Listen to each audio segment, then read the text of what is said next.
자, 일단 내용 먼저 정정하고 가도록 하겠습니다. 앞서 공개한 짧은 콘텐츠에서 인스타 쪽 망했다, DJI가 압도적 성능 우위다라는 표현은 일단 성급한 표현이었음을 먼저 말씀을 드리고요. 저는 방송 업계 입장에서 DJI가 압도하고 있던 짐벌캠 시장을 인지하고 있었던 상황이었어요. 인스타의 도전이 흥미로웠고 그를 견제하기 위해 DJI가 염가로 카메라를 내놓았다는 사실이 되게 흥미로웠거든요. 센서 성능은 일단 둘째로 치고 수치적 성능은 DJI가 가성비 면에서 앞서고 있는 것이 사실이었어요. 뭉뚱그려 표현했던 점은 확실하게 바로잡고 가겠습니다. 가성비와 짐벌 기술 면에서는 DJI가 우위, 광학, 센서, 색감적 측면에서는 인스타가 우위로 보여진다로 정정하고 넘어가겠습니다. 점검, 구독과 좋아요.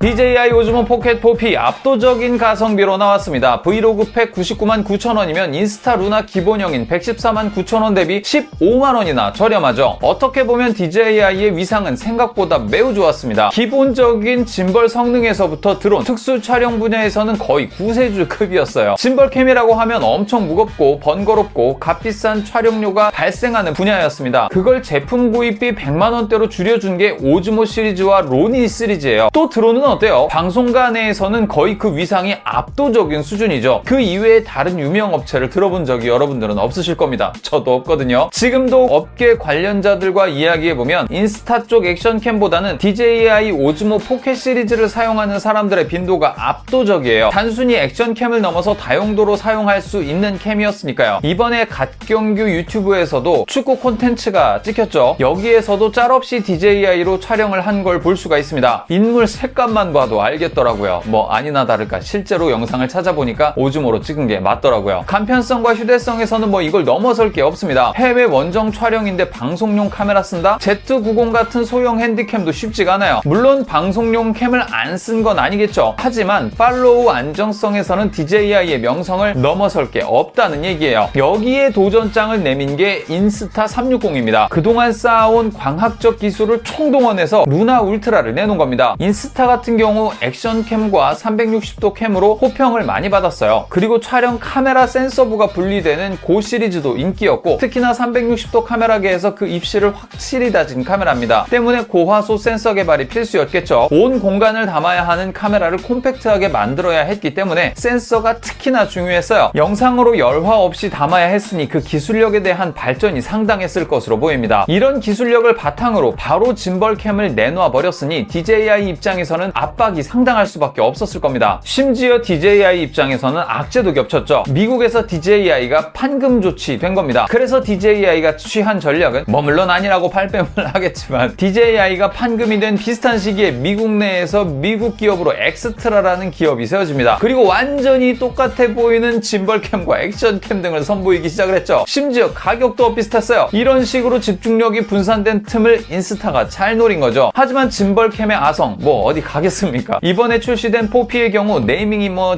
진짜 좀 구리기는 한데 상당히 가성비로 나온 게 맞아요. 오즈모 포켓 4를 써본 결과 저조도에서도 나름대로 선방을 하고 있고 1인치 센서라는 점에서 화질이 상당히 좋은 것을 볼 수가 있어요. 이런 센서와 1.3분의 1인치 센서를 사용해서 루나와 동일하게 12배 줌까지 지원을 하죠. 여기서 차별점을 두기 위해 240프레임 4K 화질을 담았고 내부 스토리지도 인스타 루나 대비 2배 이상을 두고 있죠. 광학 줌이 아닌 하이브리드 줌으로 결과물을 내는 6배에서 12배 줌의 경우 직접 써봐야 알겠지만 확실한 건 인스타 루나는 약간의 단점이 있다는 거예요. 줌하는 도중에 열화된 화질이 보이고 줌이 끝났을 때 개선된 화질로 전환 녹화되는 면은 매우 아쉬운 부분이었습니다. 반면 오즈모 포켓 4의 경우는 그냥 일관되게 열화된 화질로 줌이 되긴 했었어요. 만약 4P가 출시된다면 이런 열화된 소소한 부분도 이미 개선돼서 나왔을 것이란 판단이 있었습니다. 아무래도 이런 쪽으로 관록을 좀 많이 쌓아왔을 테니 말이죠. 오즈모 4P를 안 써본 상황에서 오즈모의 기본적인 성능도 우위, 가격적인 측면도 우위라고 생각하고 있었습니다. 때문에 시장을 한 번 더 장악하겠구나 싶었죠. 하지만 점차적으로 하나둘씩 뜯어보니까 이는 오즈모의 안타까운 발악으로 보이게 되더라고요. DJI는 왜 제품을 싸게 내놓을 수밖에 없었을까요? 사실 그 비싼 스토리지만 해도 인스타 루나보다 2배나 많이 넣어줬는데 말이죠. DJI 입장에서는 악재가 겹쳤다고밖에 볼 수가 없어요. 시장 장악의 바로메타로 불리는 미국의 판로가 앞서 말했듯이 막혀버렸기 때문이죠. 외국산 드론이 보안을 위협한다는 이유 때문에 미국 내에서는 중국발 제품들을 규제하기 시작했습니다. DJI 입장에서는 미국 사용자들에게 좋은 평가를 받아야 하고 인지도를 쌓아야 세계적으로 판매고를 더 올릴 수 있는 상황이었는데 그걸 그렇게 할 수 없게 되어버린 거죠. 거기에 경쟁 업체에서는 넘보지 않을 거라 예상했던 짐벌캠 시장까지 넘보는 상황이 되었으니까 이제 DJI는 자기 주된 밥그릇을 빼앗기게 생긴 겁니다. 드론 시장이 있지 않냐고요? 그것도 사정이 그렇게 좋지는 않아요. 드론 시장은 여러 가지 규제와 제약들이 많아서 오즈모 포켓처럼 많은 사람들이 손쉽게 살 수 있는 물건이 아닙니다. 특히나 한국 시장이 그런데 휴전 국가인 특성상 군사 지역이 진짜 많아요. 때문에 각종 규제가 너무나도 많죠. 소형 드론은 허가 없으면 못 띄우는 공역들도 많아졌어요. 그러니까 자연스레 일상생활에서도 쓰기 편한 짐벌캠에 대한 수요로 몰리게 됐던 거고 한국도 이제 짐벌캠 시장에서 빠질 수 없는 시장이 돼버린 겁니다. 때문에 DJI는 공격적인 마케팅과 인프라를 한국에 투자를 한 거죠. 이런 상황에서 루나가 치고 들어온 겁니다. 어지간해서는 DJI도 시장에서의 입지가 공고한데 국내 AS도 안 되는 인스타를 이렇게까지 견제할 필요가 있을까 하는 의문도 들기는 합니다. 하지만 인스타의 근본적인 영상 기술력이 이를 가능하게 해버렸죠.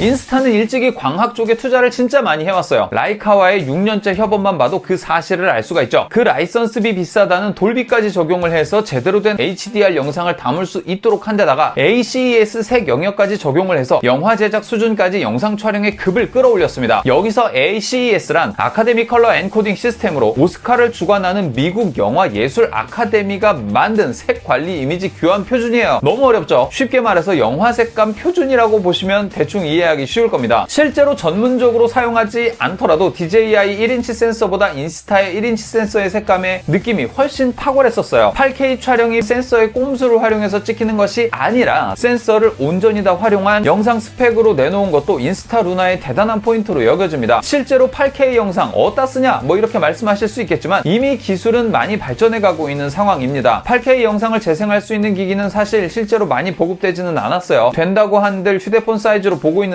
8K 같은 고해상도 영상이 무슨 의미겠어요. 태블릿으로 본다고 해도 4K면 충분하죠. 이런 상황에서 8K를 지원한다는 건 진짜 이 인스타 루나를 영화 촬영 현장에서 고급지게 사용될 여지를 주고 있는 것이나 다름이 없는 거예요. 이렇게 위협적인 무기를 들고 나온 인스타 360을 DJI는 무시하기가 어려웠을 겁니다. 인스타 루나만 아니었어도 포피의 출시가는 지금보다 높았을 걸로 예상이 돼요. 그나마 기업의 크기를 키워둔 덕분에 이런 위기에도 싼 가격으로 점유율을 지킬 수 있는 상황이 된 것이겠죠.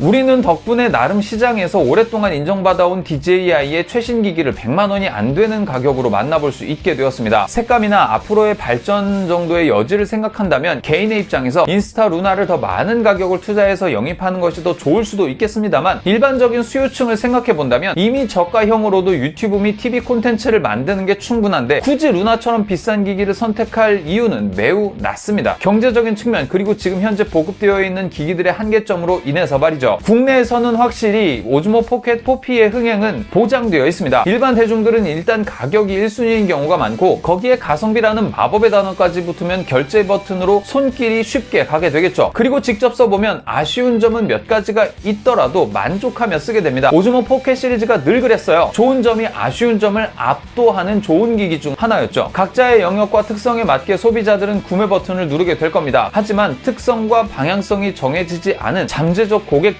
인스타보다는 오즈모를 선택할 가능성이 더 높겠죠. 그 가격, 가성비라는 포인트 때문에 말입니다. 어찌 보면 진정한 승자는 인스타도 DJI도 아닌 인스타 덕분에 훨씬 저렴하게 DJI의 새로운 제품을 쓸 수 있게 된 저나 여러분 같은 소비자들이 아닐까 싶습니다. 오늘은 여기까지예요. 도움이 되셨다면 구독과 좋아요 부탁드립니다. 의견이 있다면 허심탄회하게 댓글 부탁드려요. 다음에 또 만나요. 곰빠.